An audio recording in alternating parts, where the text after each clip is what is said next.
I would like to thank for the excellent presentation of Professor Rocco, Dr. Rocco, who is an ocean of information about nanotechnology, especially in the United States. And I would like to ask two questions. We will divide our debate with the public, so I'll ask two fast questions. I have several questions, but we can discuss them afterwards apart. One is about what you mentioned, and the other one is about something you did not mention. In the beginning, you present some data about employments generated, right?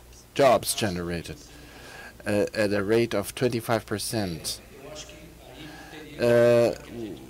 In order to evaluate if this was something good or not regarding the social impact, we should also have an evaluation about how many jobs were created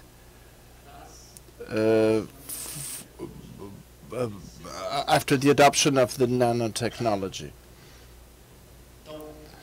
So we need to make a balance. With nanotechnology, we generated thousands of jobs at so many percent a year, but the impact has also existed in closing several jobs too. This is my first question about if you have an evaluation giving this kind of balance. Okay. The second question is, you have not mentioned it. Okay, regarding the military industry.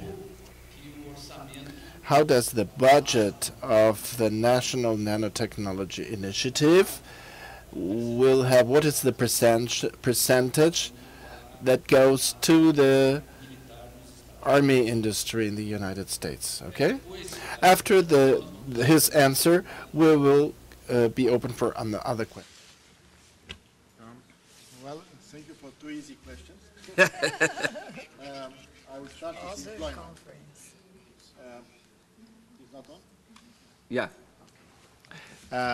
About the employment. First of all the time, nanotechnology it assumes that it's doing something that was not possible before, or in developed countries that allows people to maintain jobs that are going outside because lower paying jobs in other countries. So it has a double role. For instance, in the United States, it's a way to give jobs to people who lost their jobs in the auto industry because they like a salary higher than that auto industry can offer. That means this is the first comment. That means, first of all,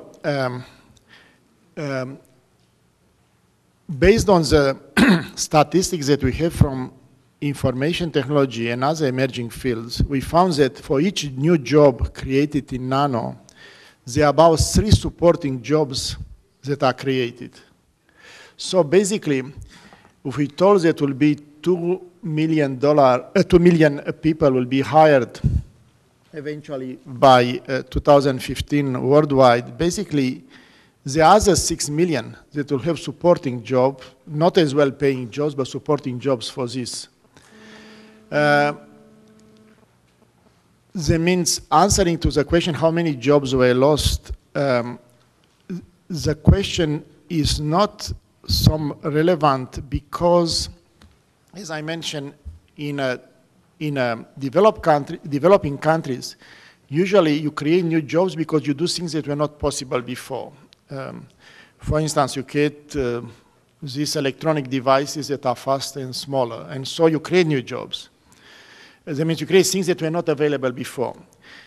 In developed countries like United States, sometimes this is one way to give employment to people who lost their job because they like to maintain a high level of payment, and because having a high added value, people can take that value. The jobs with lower payment go abroad in developed countries. In Europe and US, this happens on a large scale. And so nanotechnology offers replacement jobs for these people, and so also plays a positive role. And last comment will be all the time one is to look to the societal benefit overall. That means to the balance. For instance, if someone works more effectively, even if temporarily will replace other jobs, society will grow, will improve because other people will eventually do other work. And so overall, the whole society has more results.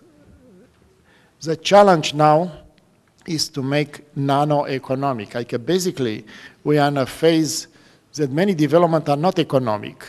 Like you are just, for instance, how we mentioned solar energy. We have a lot of nano solution, but none is economic now.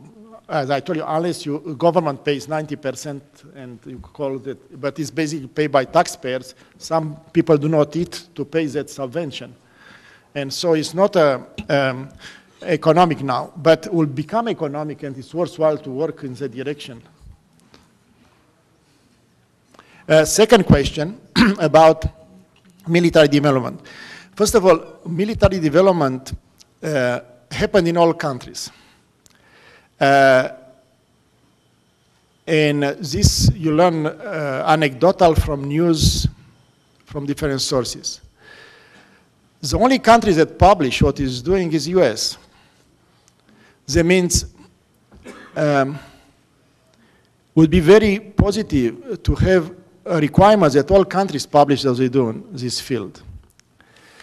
In NNI is another condition. All the funds that are used are publishing papers. That means all the money that you see given to the Department of Defense in NNI are on programs that are obliged to publish the results. That means mostly on three categories: advanced materials, bio devices, nanoelectronics. That means non-NNI, it's a research and development project. We do not make products. And all our projects are required to be published. And so the level of investment of Department of Defense was roughly about 1/4 of NNI in time. Usually NSF has larger investment, and currently Department of Energy has larger investment of defense. I agree that this is a concern about how is used classical weapons.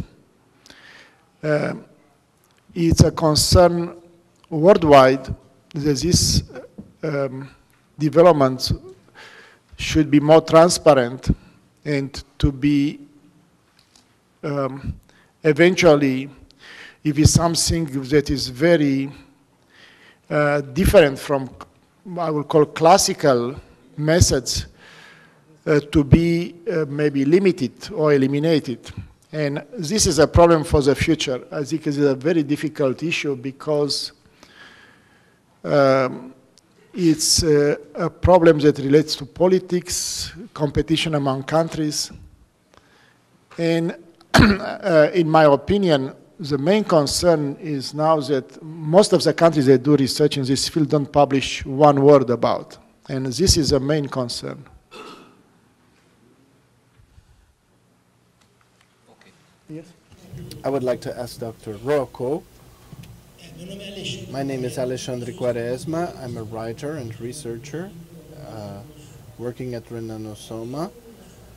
In your speech, you mentioned self-regulation in the industrial production for nanotechnology. I would like to ask you if you believe that self-regulation of the industrial production at nanotechnology is a safe path to follow with the development with nanotechnologies. Yes. Here you ask questions that may have different meanings. First of all, by self-regulation, I sought much broader views than regulatory concern about nano-EHS. Now, if you speak specifically about nano-EHS, I have the following opinion. that voluntary measures alone are very good as a first step, but cannot work as a final solution.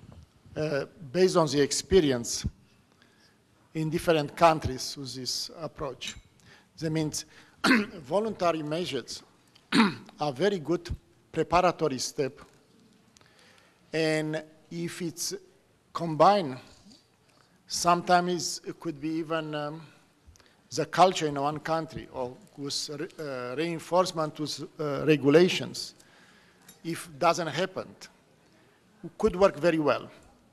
However, this was a very promising approach, voluntary measures 10 years ago, but the experience so far proves that if if voluntary measures are not backed up by another factor, do not work. Could work for short term up to, however, I think they play an important role in establishing the path to regulation and could be used as a component in the overall regulatory system. However, to tell 100% voluntary in long term, this was a high expectation that it will be working, but didn't work, as I know, in the last 10 years. Yes?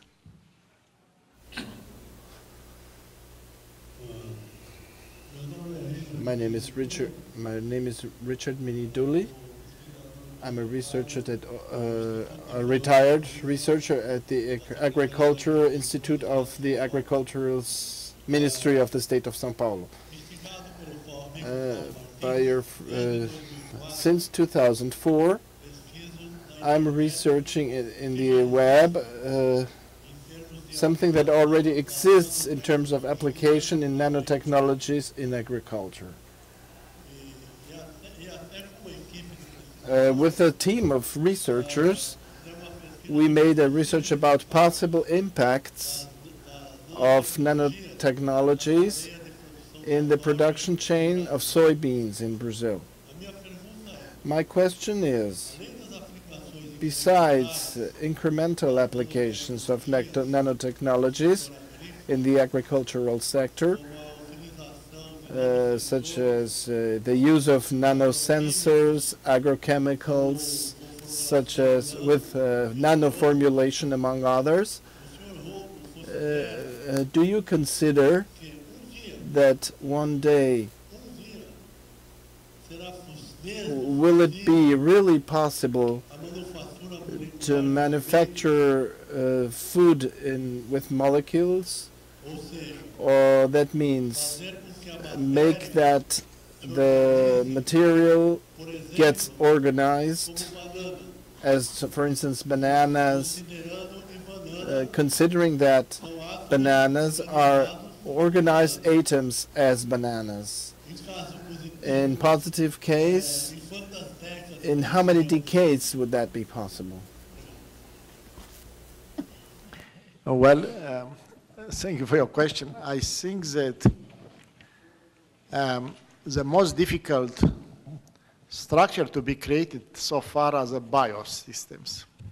Like all other, for instance, hard materials, polymeric, soft are much easier to be done because the level of organization is smaller and are not dynamic. That means,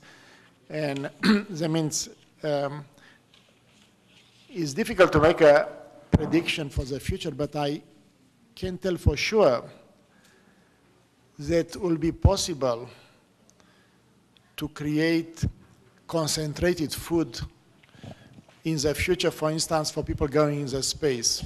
And already probably this is in plan, like to such a way that that concentrated food has all the minerals, vitamins in a small volume and a small amount to eat. However, the point is that the goal in nanotechnology is not to reproduce what is in nature itself as a main purpose, but to create things that could be complementary and could have an added value, because creating, for instance, a banana itself probably will be more of a theoretical importance, because it will be much more expensive and so in general. And so I think the answer to you, I think yes, I think in probably like 20 years from now, I think in 10 years from now, we'll start to have systematic control for industrial processes that are simple. And probably in 20 years, if it goes how we will be able to do biological, to reproduce biological. In fact, synthetic biology and system biology hinted just in this direction. That means probably you'll do a banana not by assembling a molecule itself, but create a DNA that will create that structure. And that means the approach will not be to take molecule by molecule, but to create a system that creates that. And I think, yes, I think probably in about 20 years, synthetic biology already is doing a lot of stuff.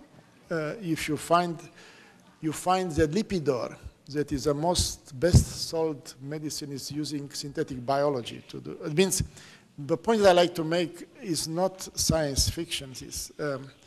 That means sometimes people need just a small discovery or breakthrough to arrive. And the solution will not to do like with atomic force microscopy, atom by atom, to put this will be nonsense for biological system, will be to create a DNA or other simple bacteria to create the structures that you like. And this, I think, is a very possible pathway. Already we work, in other countries, they work to change the fiber for wood. You're changing the DNA. Basically, you do different, you can, already it's well known, you create different vegetables to taste better or other color. That means why not banana? But speaking seriously, basically, that means that process of combining different sorts of plants, basically, it's an empirical way of doing that, can be done maybe from bottom-up science in 20 years from now. Roberto, tem mais alguma questão?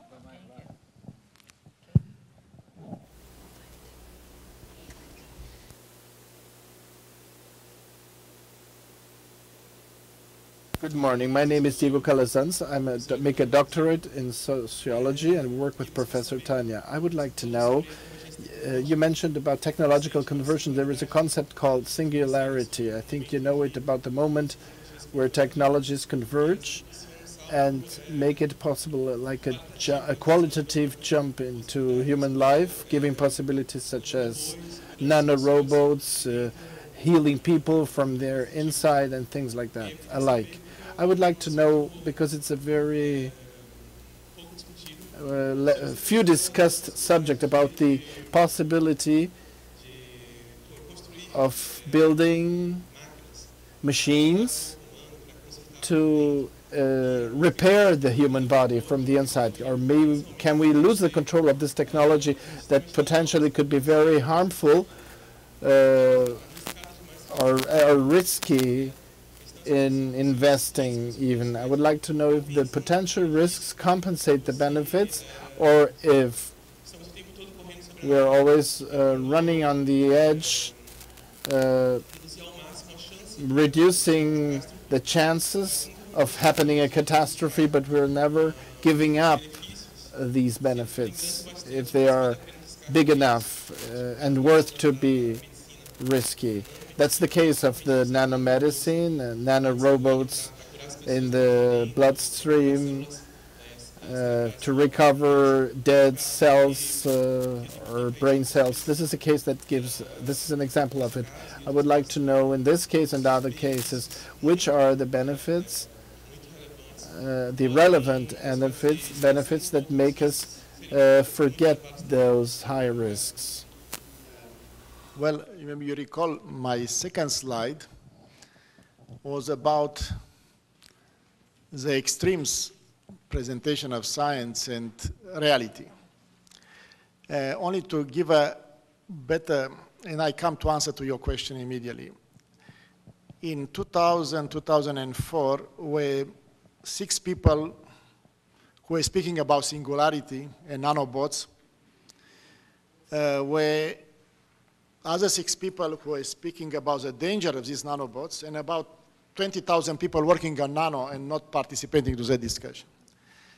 That means nanobots, how they described by this science fiction researcher, was developed for public consumption. It's not something that should be used as a reference in science. That means nanobot, how was developed, for instance, was to be few molecules that can do anything that physically, like conceptually, is impossible. To be alive, to reproduce itself with few molecules, and to do anything in the world, and to destroy the world at the same time, and to have raw materials to do infinite volume.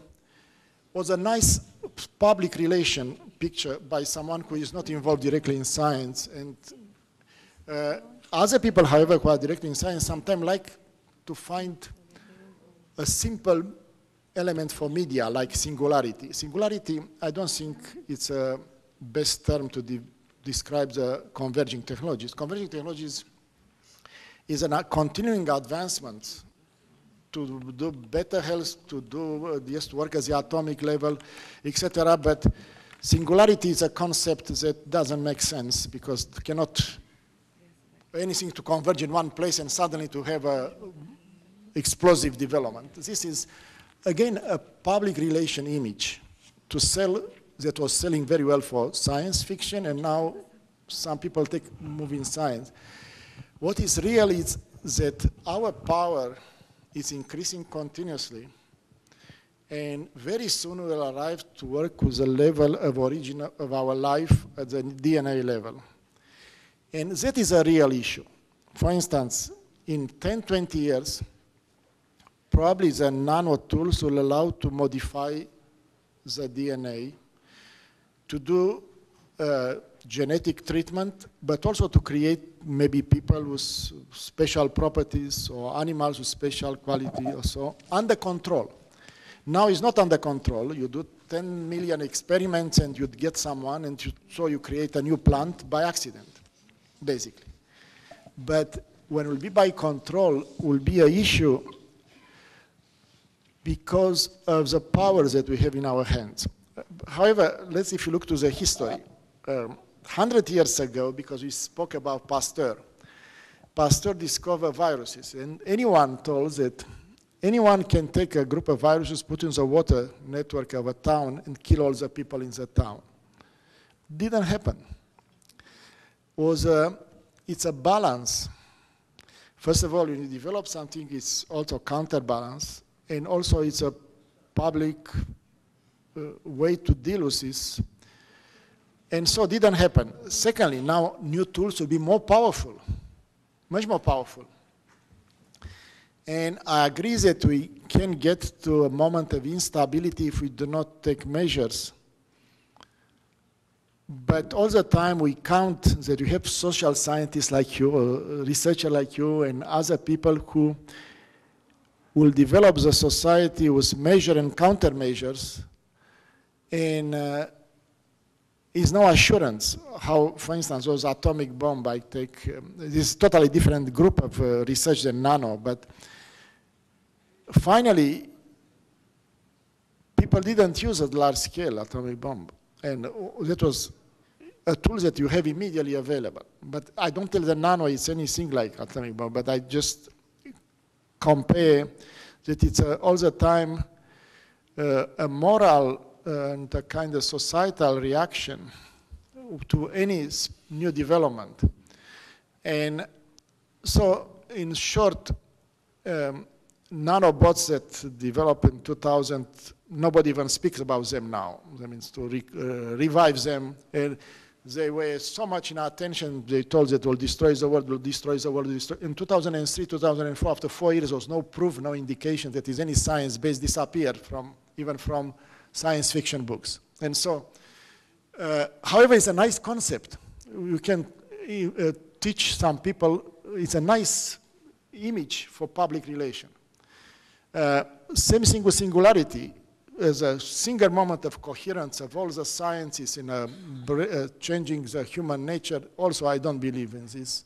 It's a continuum development, enhancement.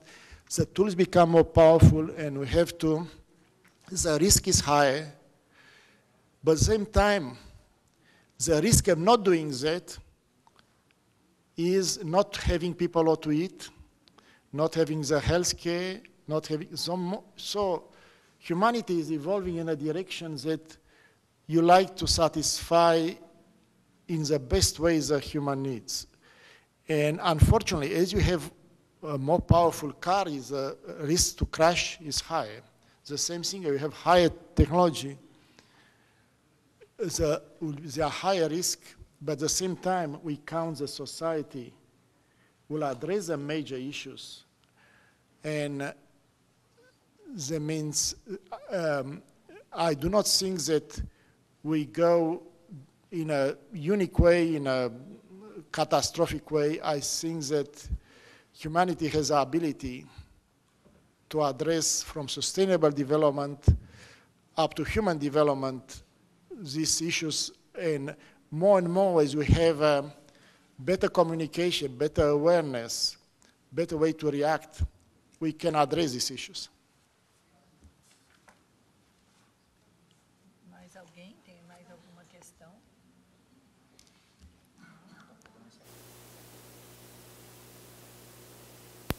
If there are no questions, we will conclude this morning. We would like to thank everybody, especially to our speaker. Once more, we would like to thank him, and we'll see each other after lunch.